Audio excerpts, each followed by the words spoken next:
السلام علیکم ورحمۃ اللہ وبرکاتہ۔ معین اردو اکیڈمی یوٹیوب چینل میں خوش آمدید۔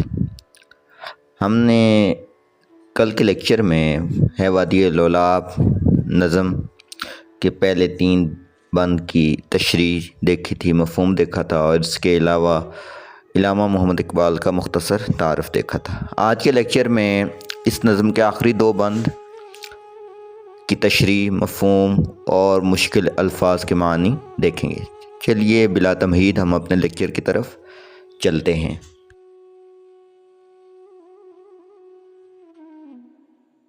بند نمبر 4۔ ملا کی نظر نور فراست سے ہے خالی، بے سوز ہے میں خانہ صوفی کی میں ناب ہے وادی لولاب۔ آپ کو پہلے بتایا تھا یہ پوری نظم مثلث ترجیباً میں لکھی گئی ہے۔ تو مشکل الفاظ کے معنی دیکھیے۔ ملا کہتے ہیں مذہبی رہنما کو، پیش امام، نور فراست سمجھ بوجھ کی روشنی، بصیرت، عقل۔ بے سوز کہتے ہیں جس میں گرمی، جوشی یا اثر نہ ہو، اور میں خانہ صوفی کہتے ہیں صوفی خانگاہ، محفل، میں ناب خالص شراب یعنی روحانی فیض۔ مفہوم اس کا دیکھیے، آج کے ملا کی نظر میں سچی بصیرت نہیں ہے، اور صوفی کی محفلوں میں وہ روحانی تڑپ باقی نہیں رہی۔ تشریح۔ زیر نظر شعر میں شاعر علامہ محمد اقبال کہتے ہیں کہ آج کے ملا کی نظر میں سچی بصیرت نہیں، اور صوفی کی محفلوں میں وہ روحانی تڑپ باقی نہیں رہی۔ اس شعر میں اقبال نے مسلم معاشرے کے 2 اہم عناصر یعنی ملا اور صوفی کی موجودہ حالت کا تنقیدی جائزہ لیا ہے۔ یہ شعر اس بات کی طرف اشارہ کرتا ہے کہ جب مذہبی رہنماؤں کی بصیرت اور روحانیت کمزور ہو جائے تو معاشرے کی روحانی اور فکری حالت بھی متاثر ہوتی ہے۔ پہلے مصرعے میں اقبال نے ملا یعنی علماء پر تنقید کی ہے۔ نور فراست سے مراد ہے بصیرت اور حکمت جو دین کی گہری سمجھ بوجھ سے حاصل ہوتی ہیں۔ اقبال کے نزدیک ملا کی نظر میں یہ بصیرت اور حکمت موجود نہیں۔ ملا کا کردار صرف ظاہری عبادات اور رسومات تک محدود ہیں، اور وہ دین کی حقیقی روح سے ناواقف ہے۔ اقبال کے مطابق دین کی اصل روح کو سمجھے بغیر مذہبی رسومات ادا کرنا بے معنی ہے، اور اس بغیر دین کا صحیح فائدہ حاصل نہیں ہوتا۔ ایسے مدرسے اور دین پڑھنے والوں میں دین کی حقیقی روح پیدا نہیں ہوتی۔ اس لیے اقبال نے ایک اور جگہ شکوہ کرتے ہوئے کہا ہے کہ گلا تو گونڈ دیا اہل مدرسہ نے تیرا، گلا تو گونڈ دیا اہل مدرسہ نے تیرا، کہاں سے آئے صدا لا الہ الا اللہ۔ دوسرے مصرعے میں اقبال نے صوفی پر تنقید کی ہے۔ میں خانہ صوفی سے مراد صوفیوں کی محفلیں، اور میں ناب سے مراد خالص شراب ہے جو عشق حقیقی اور اللہ تعالیٰ کی معرفت کی علامت ہے۔ اقبال کے نزدیک صوفی کی محفلیں اس عشق حقیقی اور اللہ تعالیٰ کی معرفت کے نشے سے خالی ہو گئی ہیں۔ ان کی شراب میں وہ نشہ جو مسلمانوں میں جہاد کا جوش جذبہ پیدا کر سکیں، ان کی محفلوں میں وہ جوش اور حرارت نہیں جو لوگوں کے دلوں کو گرما سکیں اور انہیں دین اور جہاد کی حقیقی روح سے روشناس کرا سکیں۔ صوفیوں کے ہاں دکانداری کا رواج بڑھ چکا ہے۔ وہ پیری فقیری کے نام پر روپے پیسے کمانے کی لالچ میں گرفتار ہیں۔ بقول اقبال، نہ مومن کی امیری، رہا صوفی گہی روشن ضمیری۔ اور اس ہر شعر کے آخر میں وادی لولاب پوری نظم کو ایک خطابانہ رنگ دیتا ہے۔ وادی لولاب سے اس خطاب کے ذریعے اقبال نے جہاں ایک طرف فطری حسن سے گہری وابستگی کا اظہار کیا ہے، وہیں مسلمان خصوصاً کشمیریوں کو ایک گہرا اور فلسفیانہ پیغام دیا ہے۔ الغرض اس شعر میں دینی تعلیمات کی گہرائی اور ان کی عملی اہمیت کو اجاگر کیا گیا ہے۔ اقبال نے ملا اور صوفی کے کردار پر تنقید کرتے ہوئے ان میں دین کی روحانی حقیقی روح کی کمی کو اجاگر کیا ہے۔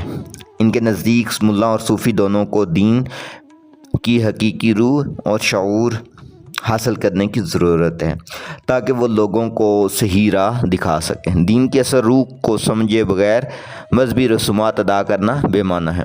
بے فائدہ ہیں۔ جب ملا نور فراست سے کام لے گا اور صوفی کی محناب میں عشق کا حقیقی نشہ ہوگا تو وہ مسلمانوں کو درست رہنمائی کر سکیں گے۔ اور ایک اور جگہ اس دکھ کا اظہار کرتے ہوئے اقبال نے کہا ہے، اٹھا میں مدرسہ و خانگاہ سے غم ناک، اٹھا میں مدرسہ و خانگاہ سے غم ناک، نہ زندگی نہ محبت نہ معرفت نہ ہو۔ اس شعر میں نور فراست سے خالی ہونا صرف ظاہر دیکھنے کے لیے استعارہ ہے۔ اس کے علاوہ میں خانہ صوفی کی محفل کے لیے اور میں ناب روحانی علم یا عشق حقیقی کے لیے استعارہ ہے۔ اس سے بات میں گہرائی پیدا ہوتی ہے۔ بند نمبر 5، بیدار ہو دل جس کی فغان سحری سے، اس قوم مدت سے وہ درویش ہے نایاب ہے وادی لولاب۔ مشکل الفاظ کے معنی دیکھیے، بیدار جاگتے ہوئے چست، فغان سحری صبح کے وقت کی اوزاری، درویش فقیر اللہ والا، نایاب کہتے ہیں نہ ملنے والا، کامیاب۔ مفہوم دیکھیے، ایسا درویش جس کی پکار سے دلوں میں بیداری آئے اس قوم میں نایاب ہیں۔ تشریح دیکھیے گا، اس شعر میں شاعر کہتا ہے کہ ایسا درویش جس کی پکار سے دلوں میں بیداری آئے اب اس قوم میں نایاب ہو گیا ہے۔ اس شعر میں ایک خاص قسم کے درویش کی کمی کا ذکر کیا گیا ہے جو قوم کی روحانی اور اخلاقی بیداری کا سبب بنتا ہے۔ اقبال کے نزدیک ایسے درویشوں کی کمی مسلمانوں خصوصاً کشمیریوں کی موجودہ حالت کی ایک بڑی وجہ ہے۔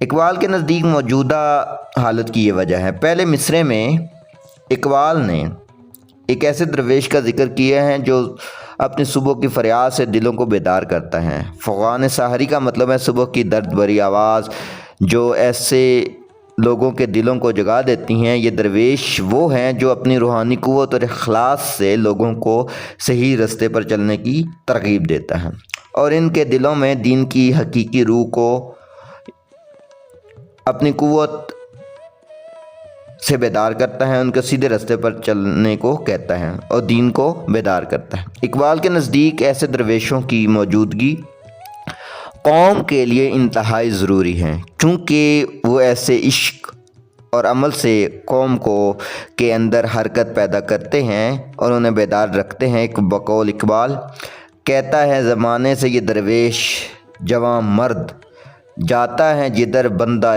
حق، تو بھی ادھر جا۔ کہتا ہے زمانے سے یہ درویش جواں مرد جاتا ہے جدھر بندہ حق، تو بھی ادھر جا۔ دوسرے مصرعے میں اقبال نے قوم کی حالت پر افسوس کا اظہار کیا ہے۔ ان کے مطابق اس قوم میں مدت سے ایسے درویش نایاب ہیں۔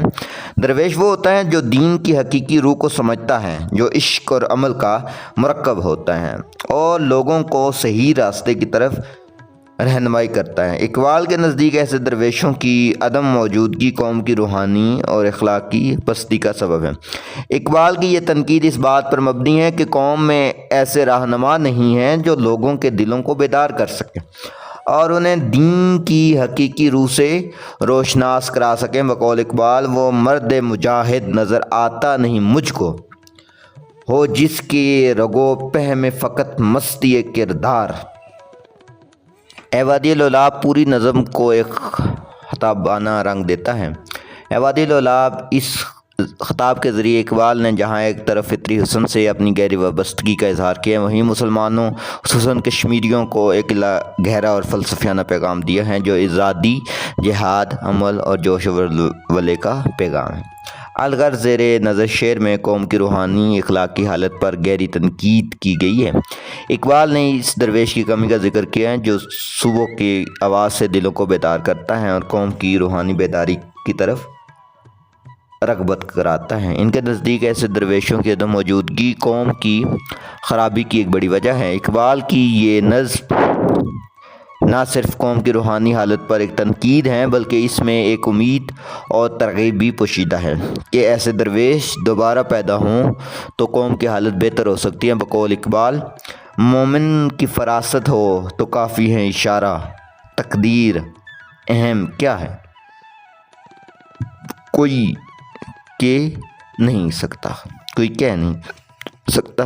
اس شعر میں فغان سحری درویش کی روحانی قوت اور جوش کا استعارہ ہے۔ اس کے علاوہ شاعر نے سادہ لفظ درویش کو ایک روحانی رہنما کے لیے کنایے کے طور پر بھی استعمال کیا ہے۔ کرتا ہوں آپ کو تشریح کی سمجھ آ گئی ہوگی۔ اس کے ساتھ ساتھ معین اردو اکیڈمی یوٹیوب چینل کو سبسکرائب کریں، دوسروں سے شیئر کریں اور ویڈیو کو مکمل واچ کریں۔ تو انشاءاللہ اگلے لیکچر میں ہم ملتے ہیں۔ اگلے لیکچر میں ہم کھڑا ڈنر نظم کی تشریح کریں گے۔ تو اگر کسی قسم کا سوال ہو تو کمنٹ سیکشن میں آپ پوچھ سکتے ہیں۔ اس کے ساتھ ساتھ معین خان قریشی کو اجازت دیجیے۔ خدا حافظ۔